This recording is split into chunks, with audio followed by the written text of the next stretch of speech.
Namaste. Welcome back, stellar stargazers, and warm cosmic hello to our new listeners. I'm Sophie. And I'm Heather, and you're tuning into the Stellar Soulcast, where we decode the cosmos one episode at a time. If you listened to our last episode, we introduced the significance of the sun, moon, and rising signs. If you're new to astrology, we hope we were able to help you better understand more about who you are based on your sun, moon, and rising. But for today's episode, we were super excited to dive into an introductory episode of understanding the lunar cycles. The moon phases are ancient and sacred, helping shape human civilizations for thousands of years. From farming to fishing to ceremonies and rituals, the moon played a crucial role. But today, we will explain how the phases of the moon can be used for reflection, goal setting, manifestation, and so much more. So let's dive in. Yes, alrighty. So let's begin with explaining the phases of the moon. As we all should know, the phases are a regular occurrence. I mean, we can look up in the night sky and see the moon, right? Yep. So, when observing the moon at night, it sometimes appears full and bright. At other times, you notice it's a little small sliver. And occasionally, you may not see it at all.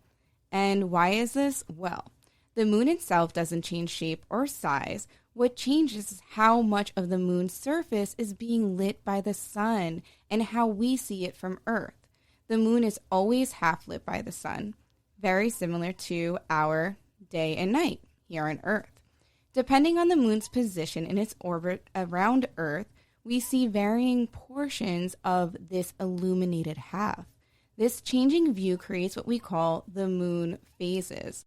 So, going forward for a quick little reference on how it works, imagine holding a ball under a light in a dark room, and you're turning that ball very slowly. Sometimes you see the whole front of the ball is lit up, sometimes only the edges are lit. That's exactly what happens with the moon and the sun. Wow, great analogy, Heather. Let's move into the technicalities of the lunar month. So, the moon takes about 29.5 days to travel all the way around Earth. This full trip from new moon to full moon and back again is called the lunar cycle or lunar month. Here's a simple way to picture it. At new moon, the moon is between the Earth and the sun, and the side facing us isn't lit, so it looks invisible. As the moon moves, we start to see a sliver of light, the waxing crescent. A few days later, we see half the moon lit, and this is the first quarter. It keeps going, or waxing, until it's completely full, and that's the full moon. Then it starts shrinking or waning, and through the last quarter, and then goes back to a new moon. In about a month, the moon goes through a full cycle of birth, growth, fullness, and release, like the natural cycles that we experience in life. I love that. But here in astrology, it is essential to understand that the different phases of the moon correspond to distinct energies. Each phase of the moon possesses a unique energy or vibe. So, for instance, some phases are about starting fresh, and that would be the new moon. Some are about taking action, like the first quarter.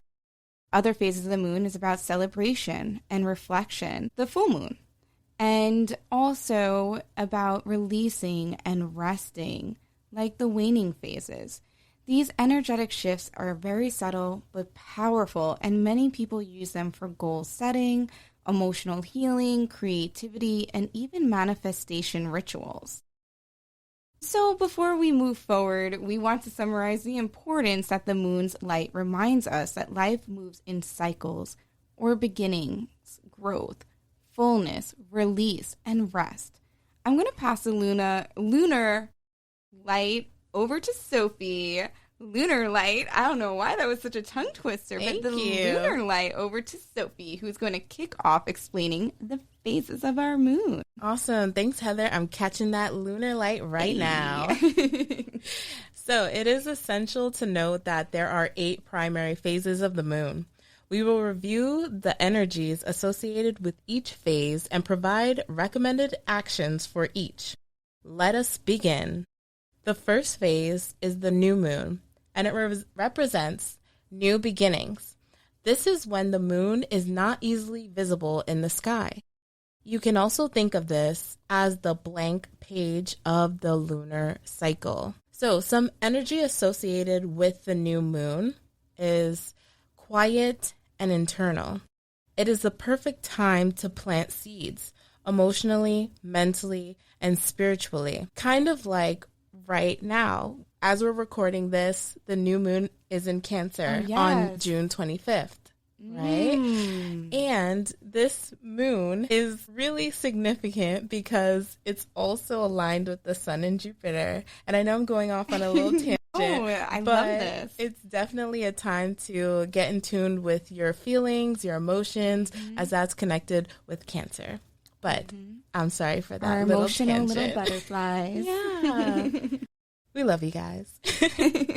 But some things to consider during this time. Make sure to set clear intentions or new goals.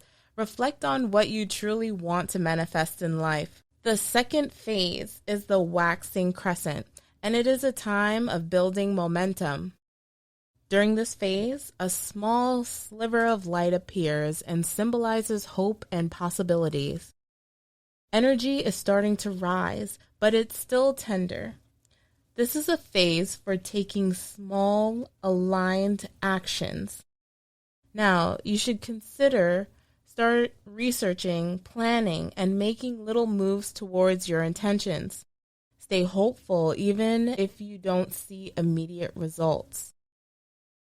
Now, moving along to the third phase, which is the first quarter, and it is a time of decision making. During this phase, the moon is half lit. It's signaling a turning point. Challenges or doubts may show up, and don't worry, that's normal. This phase asks you to be brave and to take action. Some things to consider during this time is to push through resistance. Make choices that align with your new moon goals. Remember, all these moon phases and cycles require you to be persistent. And we'll talk a little bit about that soon. Yeah. So the fourth phase is the waxing gibbous, and it is a time of refinement. Things are almost fully illuminated, but not quite. And now's the time to tweak, edit, and polish your plans. Patience is key, as results are close but not instant. Refine your strategy. Adjust your course if necessary without giving up. Heather, I'll pass it over to you so you could describe the last 4 stages. Thank you, Sophie. All right, so let's move on to the 5th phase, which is the full moon. And it is a time of peak manifestation as well as release. So during this phase, the moon is fully lit and everything comes into full view. It's a powerful time for celebration, for recognition, and like we just said, release, right? That emotional release. Yep. And we would just want to stress during this time is celebrate your wins, right? Sometimes we're down on ourselves. And remember, it's okay. Celebrate your wins. Honor your progress as you go forward. Reflect on what's working and, maybe what isn't working. So moving along onto the 6th phase is the waning gibbous. And it's a time of sharing and gratitude. The light starts to dim, but the moon is still big. This is a generous phase. It is time to share what you've learned, the time to help others, and also express your gratitude. And just consider while you're manifesting during these phases of the waning gibbous, it's time to teach, mentor, or offer support. Could be with family members. Yeah. school, if you're in school, work. Yeah. Even little acts of kindness, right? Yeah. People in your community. Exactly. Yeah. And journal that gratitude and thank those who supported your growth through your life journey. So let's move along on to the 7th phase, which is the last quarter. And it is a time of letting go. Half the moon is visible again, symbolizing another crossroads moment. And during this crossroads moment, it's a time to forgive, release, and clean up some of those loose ends. So consider reviewing lessons from the past month. Sit down, reflect. What worked? What didn't work? What can you let go of? And just release old habits, release projects or relationships that may no longer be serving you in this current moment. So we are going to move on to our last and final phase, and that is the waning crescent. And it's a time for rest and to surrender. At this time, there's a thin sliver of light remaining in the moon. Energy pulls inwardly, and it's a time for deep rest and spiritual reflection. Consider meditating, resting, recharging, and just prepare yourself mentally as well as emotionally for the new cycle that's ahead. And just summarize the lunar cycles. Each moon phase has its own energy, from beginnings to action, celebration, and rest. When you flow with these natural rhythms, life can feel more aligned and intentional. So, you know what? Let's go and segue into why these moon phase matters. What do you think, Sophie? Yeah, let's get into it. All right. Syncing our life with the moon is essential for natural rhythm. We live in a world that often pushes for constant productivity, fast-paced movement, but you know what? Nature moves in cycles, not those crazy straight lines. So the moon phases offer us a natural rhythm to live by. So the moon phases gives us time to start fresh. Gives us, that would be the new moon, time to push and act. That's the first quarter. Time to celebrate and reflect during the full moon. And during the waning phases, it's a time to rest and to let go. When you align your life with the moon phases, you're syncing with a cycle that's been guiding life on Earth for thousands of years, guys. And you know what? It's not just us. It's a natural rhythm that all creatures manifest with the moon. Mm-hmm. It's a way to feel more grounded, intentional, and balanced rather than constantly pushing against that flow. So think of it like surfing a cosmic wave rather than swimming against that current. Oh, we don't want that, right? But Sophie, you want to continue on to our energy shifts for the moon?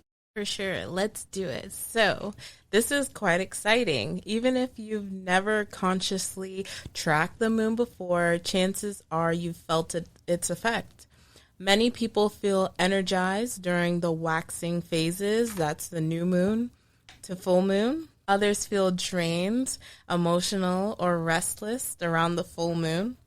And during the waning phases after the full moon, you might naturally feel like withdrawing, reflecting, or clearing space. I know I definitely do. I'm like, get out all this old, stale energy. Fun fact, police, teachers, emergency workers, and even hospitals have long noticed that full moons can coincide with spikes in energy, emotional outbursts, or busier nights. I know working in a skilled nursing / nursing home, I've definitely noticed that. Oh, yeah. Even my healthcare system, too. Yeah. Setting, I should say, not system. I guess system-wide. Yeah. Yeah, we do see sparks in calls during that time. Oh, really? Mm-hmm. Oh, yeah. Okay. Even in the office, too. Yeah. It gets a little crazy. Oh. If you're listening on YouTube, definitely comment if you can relate to this. Yeah, or share some of your stories that happen. Actually, yeah. Yeah. Share some stories. But by paying attention to the moon's energy shifts, you can start planning your life smarter. For example, consider scheduling big creative launches during waxing phases. Plan time for self-care and reflection during the waning phases. and give yourself permission to rest instead of pushing when your body and your mind needs a reset. So, this is some ways that we can use the moon phases currently in modern times. But the phases of the moon have been tracked and guided by human civilizations for tens of thousands of years. So, Heather, would you like to speak to its historical significance? Well, absolutely. You know me in history. But, well, as you guys have probably come to notice, Sophie and I both enjoy giving little history lessons here on the Stellar Soulcast. But moving forward, across cultures and history, the moon has been a central guide for life, as Sophie just alluded to. So let's go forward with some examples here. Through time, ancient farmers used the moon phases to plant, grow, and harvest their crops. And this was actually called a process known as lunar agriculture. Sailors watched the tides, which are controlled by the gravitational push and pull of the moon. And spiritual traditions all over the world honor the moon for rituals, ceremonies, and celebrations. Even right here in the United States, Native Americans named each full moon based on natural shifts that they observed. And some of the, I would say the two biggest ones I think that people have been familiar with that don't study astrology is the harvest moon as well as the wolf moon. Yes. I think that's very big on pop culture. And we just had the strawberry moon. We did. Yeah, the strawberry moon just passed. But essentially the moon was humanity's first clock before we had calendars and watches or our smartphones. Humans really just looked up to the sky at the moon to tell us when to start, when to pause, and when to prepare for change. And with that, Sophie, did you have anything you'd like to add to the historical significance of the moon? Any other stories you would like to mention? Well, I do have a little tidbit if we have a moment. No, I'm just kidding. We have more than a moment. Many moments. Many moments. But interesting fact that on the night of the Titanic sinking, there was a new moon. And that made it even more difficult for survival of the tragic event to, get their bearings once they were in the water and trying to get to those rescue and lifeboats and even the ship that came to their rescue, the other ocean liner. Wow. Yeah. That's crazy. Imagine what maybe could have been different if it was a new full moon. Right. Oh. Yeah. That's so crazy. And imagine how dark out on the ocean. Exactly. And that was the biggest thing is that once the lights went out, unfortunately, it was just complete darkness. And there were quite a few things that were peculiar about the events surrounding Titanic. But there were a couple affluent people that were scheduled to be on that transatlantic journey that decided not to last minute. And do you guys want to know why? Why? Well, we sought out astrologers. Wow. And they looked at the transits during the time of the inaugural sailing, and they were advised not to go. And that's how we eventually get the quote of millionaires don't use astrology, billionaires do. Okay? So that's why you guys gotta, keep up with us. Yeah. We're dropping them golden nuggets. With this stardust. Oh, yeah. Dropping that stardust. Oh, yeah. We're dropping that golden stardust. If you want to hear some more information about the moon's influence in ancient astrology and ancient culture, check out episode 5. And I think you mentioned a little bit in episode 4 too. I think we did just a tad bit. Honestly, I think we mentioned it a little bit in each episode. Yeah. Because, we're history fiends. We are. History fiends. Enjoy history.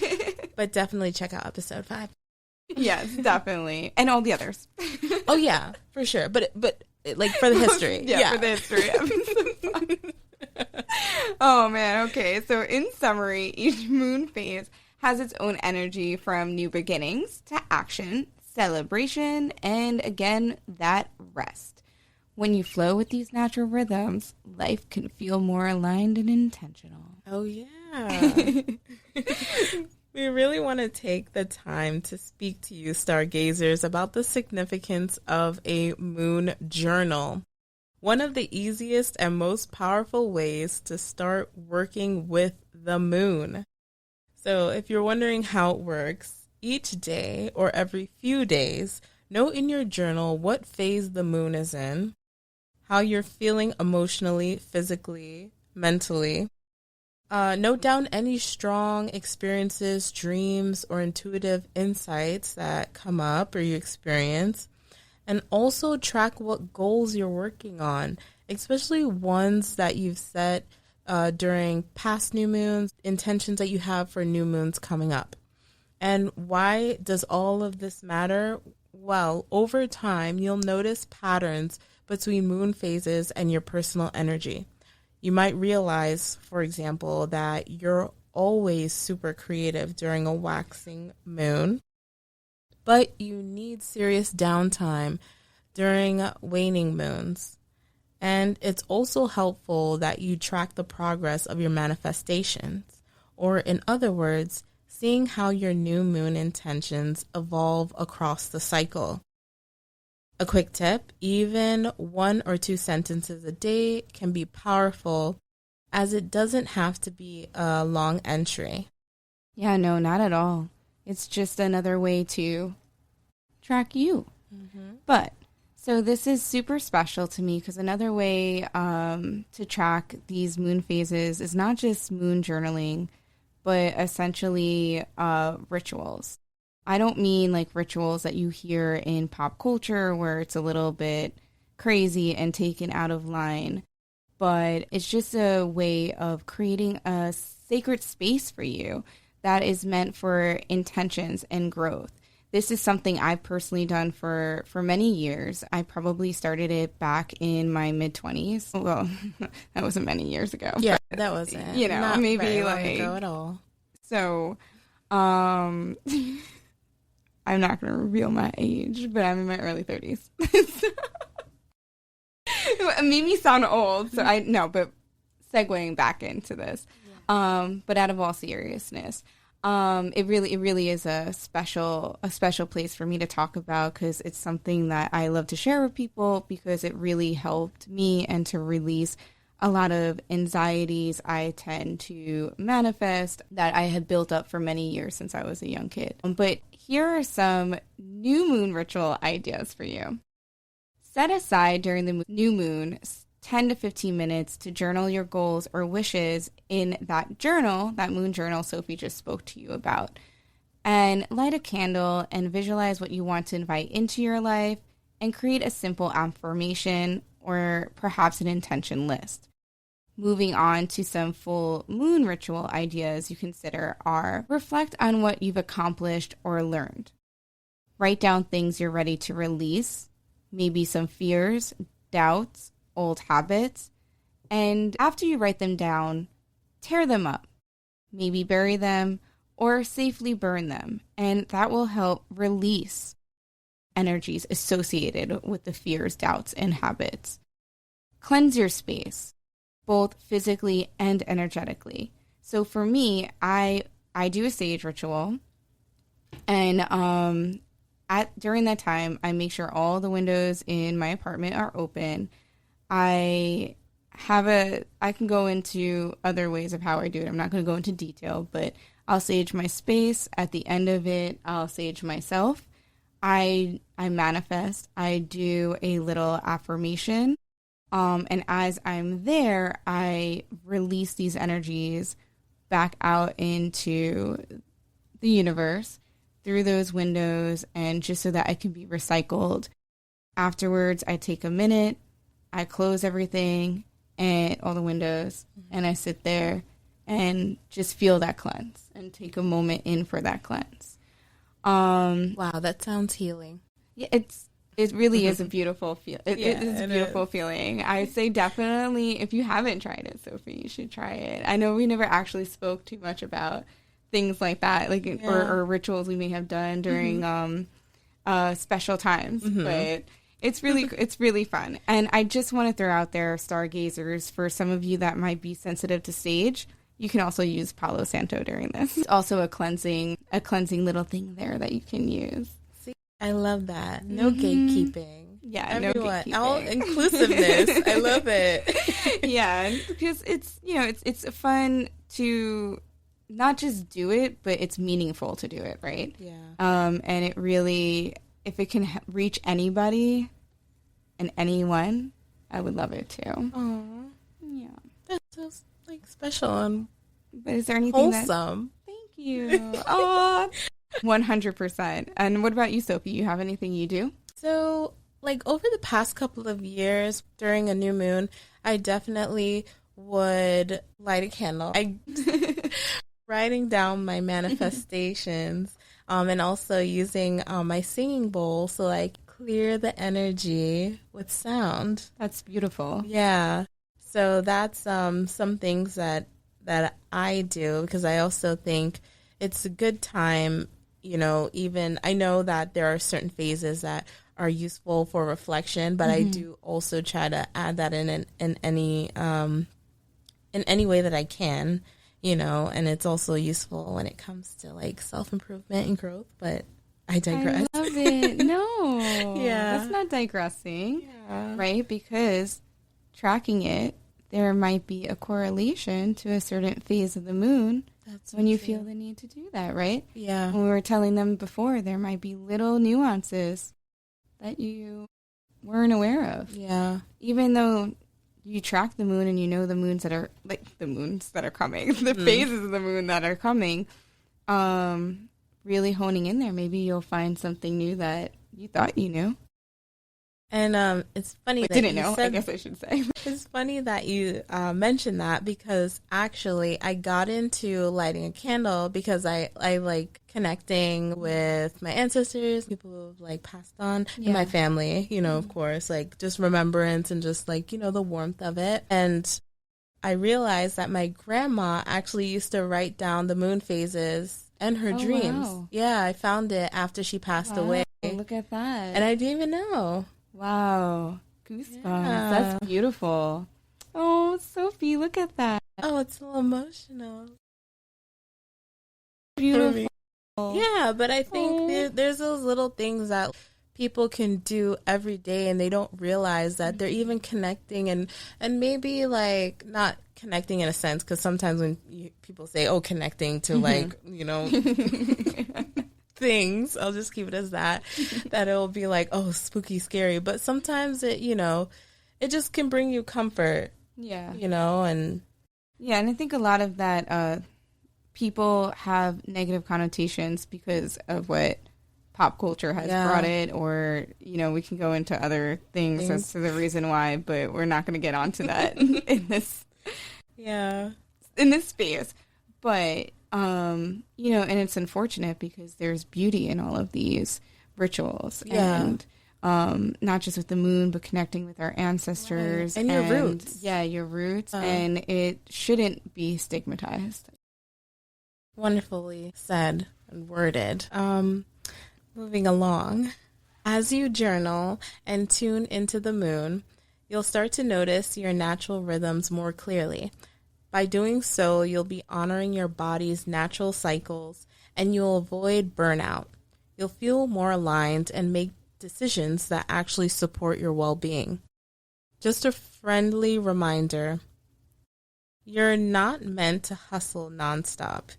Even the moon has time to shine and time to rest. So if you're new to following the moon, I want to share with you some super easy apps to track the moon phases. First is Time Passage, great tool for astrology in terms of if you're a beginner. It shows moon phases, signs, and even daily horoscopes. We have mentioned this as a source to generate your natal chart, so you can do everything in one on this app and this useful tool. There's also Moonly, which focuses specifically on moon phases, affirmations, rituals, and reminders. And lastly, the moon calendar. Clean visual layout of the lunar cycle. It's perfect if you're a visual learner who likes to see the whole month at glance. Now, a quick little tip. Set daily or weekly notifications for these apps so you stay in sync without feeling overwhelmed. Now, remember, the moon doesn't ask you to be perfect. It invites you to grow, reflect, and flow with your own natural cycles. All you have to do is start paying attention. Pay attention now, guys. All right, stargazers. We're about to wrap this moontastic episode up. Yes, I went there. Moontastic. Moontastic. But first, we want to encourage you with, can you guess it? Some soul homework. And in the last episode, we encouraged you to get to know your sun, moon, and rising signs and reflect on how you identified with each one. And we really do hope that you found something, meaningful in it, maybe something new, and just learned a little bit more about yourself on a cosmic level. Yes. And this time, we're going to encourage something a little different. Instead of reflecting in your astro journal, we encourage you to start the moon journal, which we touched upon in this episode. Paying attention to the phases of the moon will make you realize energetic forces you may not have noticed before. Absolutely. And we are just so excited to hear what you learn about yourself as you track your natural bodily cycle with that of the lunar phases. We sincerely hope you enjoyed this introductory episode to the moon phases. Whether you're new to astrology or starting your journey by riding this cosmic wave with us, we hope you learned something new and fun today. And in our next episode, we have a special treat for you with U.S. Independence Day swiftly approaching. Mm-hmm. We'll explore the historical and astrological significance of the planetary transits, which influenced many of the events that took place during that time. So stay tuned for that. But first, don't forget to hit that subscribe button to whichever podcast platform you're listening to us on. That way you're the first to listen when we release our episodes every Wednesday and Saturday. Also, follow our socials. The direct links are available in the description section and on our website. Also, turn on the notification bell, okay? I love seeing little notifications from Spotify after we've uploaded. I'm like, oh, you guys are getting the same notification. We're all in sync. Love it. Yes. No, absolutely. And even today, I got a feedback after we released one of our episodes. Share. So it was really cool. They didn't get the notification, actually, but they remembered, and they were upset that they didn't. And guess what? They are going to and now hit they're the going to hit the notification. Yeah, it was actually really cute. And I really appreciate that. It was from someone personal, but it was nice to get that text and be like, hey, it's 6:00 and I didn't get it. And they were currently listening to it. So that was really cool. But we're so appreciative for all the support, by the way. And, even we have a few people we don't know now that have been a little consistent with liking some stuff. And don't be shy. Yeah. We don't bite. Maybe. No, I'm just kidding. No.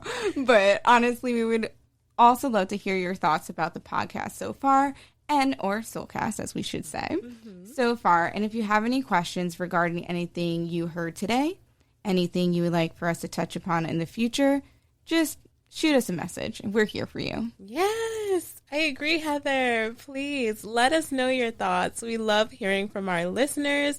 We've been getting some cool comments and questions, which we've been answering on Instagram. Yes. So check us out there. But with that, I'm so sorry. With that, we want to remind you all to keep reaching for the stars and trusting the vibes. Until next time, stargazers.